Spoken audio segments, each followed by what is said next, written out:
New identity and the grandeur of its members afforded the Masons with respect and dignity. The first royal member of the Freemasons was Frederick, Prince of Wales. The latest members include Prince Philip, the Duke of Edinburgh, and consort to the current Queen of England, Elizabeth II, who herself is a grand patron to the Masons. However, behind closed doors, the Freemasons were free to indulge in the secret rites and rituals handed down to them by their ancestors, and these became the basis of their levels of membership, called degrees. The Freemasons were not content with power in Britain alone. Their ambitions were far greater. In the years to come, the world would witness Europe and America being plagued by wars and revolutions, each more devastating than the other. However, these would not be as commonly believed, the spontaneous effects of a downtrodden people, but in fact schemes created by the exclusive feud driven by hunger for absolute power. All this would take place from the very country from which they had fled centuries earlier, and would become the base for their global domination. In 18th century France, the majority of the population was very poor, whilst the aristocracy and royalty lived a life of luxury and extravagance. There existed a wide gulf between the two classes. The Freemasons would use this to make the pledge for power, resulting in the biggest upheaval in French history. The Masons took advantage of the growing atmosphere of anger amongst the French and used it to achieve their own aims with a carefully planned propaganda war. They completely controlled the media system and used it to sway the tide of public opinion. The newspapers were geared into calling for the end of the monarchy and the establishment of a society based on liberty, equality, and fraternity. The Masons' vast amounts of wealth were used to influence the political landscape of France. Politicians funded by the Masons promoted the Masonic ideology. The secret lodges of the Masons were open to members of the French army. High-ranking officers and generals were indoctrinated to the Freemasons' way of thinking. With the people, the politicians, and the military of France under Masonic control, the Masons could finally strike. On the 14th of July, 1789, a group of people stormed the Bastille, a prison in Paris.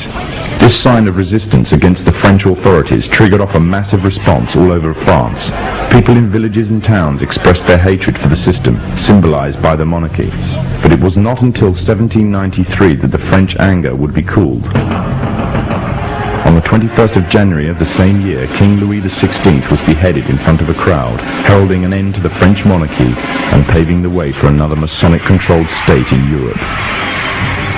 With the monarchy gone, it seemed as if nothing stood between the Masons and complete control of France. However, what took place would leave the Freemasons in a serious dilemma, and what was to come next was not exactly in accordance with the Masonic plan. A young soldier by the name of Napoleon Bonaparte was about to lead France into a bloody war with Europe, and instead of dancing to the Masonic tune, Napoleon declared himself the Emperor of France. Napoleon was forced to abdicate from his throne in 1814 and was exiled to the island of Corsica. However, in 1815, Napoleon arrived in Paris again, raising a new army ready for a fresh war in Europe. The Masons had a big problem on their hands. Britain and her Masonic allies could not afford to maintain a long-term war against Napoleon without risking bankruptcy. Help came from an unlikely source. Nathan Rothschild was the head of a leading banking family, but because of their status as Jews, they were forced to work from the shadows of others. Rothschild seized the opportunity to liberate his people and offered a loan, demanding in return recognition of the Jews as equals to their European counterparts, and the right to openly do business. If the Masons refused, the money could always go to Napoleon. The Masons had no choice but to accept. In 1815, British, Dutch and Prussian soldiers landed in Waterloo, Belgium, where they met Napoleon's forces and defeated them. Napoleon was captured this time, never to return. France was finally under Masonic control. Although historians make little mention of the Masonic involvement in the revolution, the Masons themselves have to reveal their shadowy movements during this important period in history. In 1904, Marquis de Rochambeau, a Freemason, said before a packed audience, "Freemasonry has worked in a hidden but constant manner to prepare the revolution.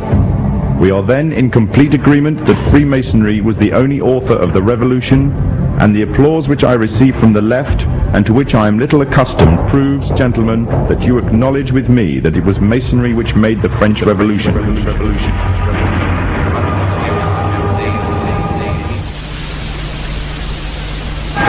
When the so-called founding fathers of America landed on Plymouth Rock, not only did they bring with them disfranchised people, they also brought the Freemasonic elements of Europe.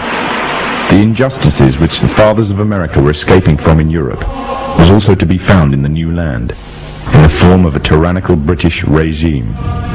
In order to gain complete dominance of the new state, the Masons used the same methods to gain control of France. Although the British monarchy was run by the Masons, the American War of Independence was a necessary action, and the people involved in the war were expendable for the Masons to fulfill their dream. Emotions of the people were manipulated into anger, and just like France, anger turned into war. This time, however, previous mistakes would not be repeated. The near defeat the Masons faced against Napoleon and his army in Europe taught the Masons a lesson. Any forthcoming leaders of the resistance must follow the Masonic agenda. The best way to do this was to ensure the leader himself was a Mason, and the leader who took the war to the British was none other than George Washington. On the 4th of July 1776, the Declaration of Independence was made.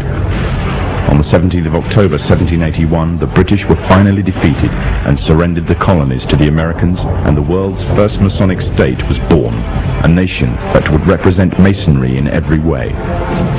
A sign of the Masonic presence in America is plainly visible on the dollar bill, which carries a picture of George Washington, the first Freemasonic president in the world, and a picture of the Freemasonic symbol of the so-called all-seeing one eye.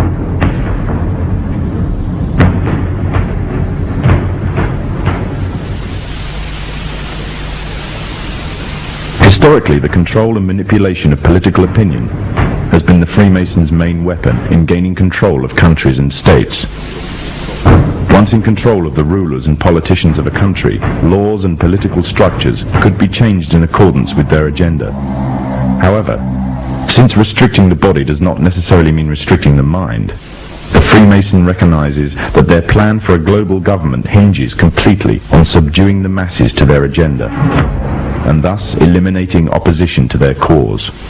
And the greatest threat to their plan, posing more danger than any army or law, is the threat of a free-thinking mind.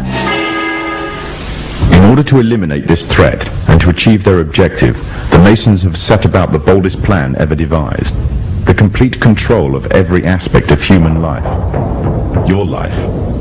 And the weapons they are using against you are in your very homes, entertaining you and your children, and gradually indoctrinating you without you even realizing. In today's society, people are spending more and more time engaged with modern media. Television, cinema, computer games, the internet, popular fiction and popular music are an integral part of our lives.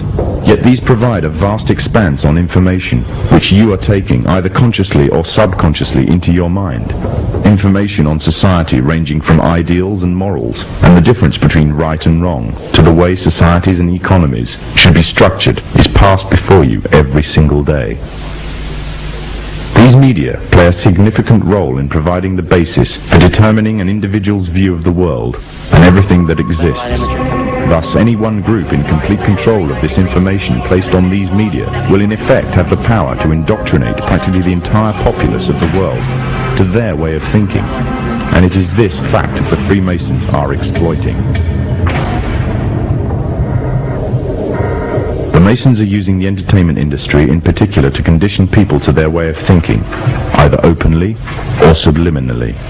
The methods they use vary, but the goal is the same: to impose their beliefs, their ideology and their objectives on you in such a way that you begin to think of them as your own. Evidence of their presence within popular entertainment is widespread. Masonic involvement in the industry is not a new thing. Hailed as one of history's great composers, Wolfgang Amadeus Mozart, a Freemason himself, composed a symphony, which was an open display of Freemasonry. The symphony is based on a story taken from Egyptian mythology of Isis and Osiris. The pagan rites of ancient Egyptian mythology form, through the Kabbalah, one of the fundamental aspects of Freemasonry.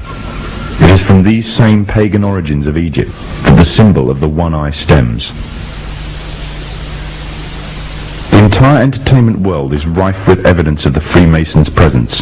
Openly or subliminally, their agenda and beliefs and ideals are propagated.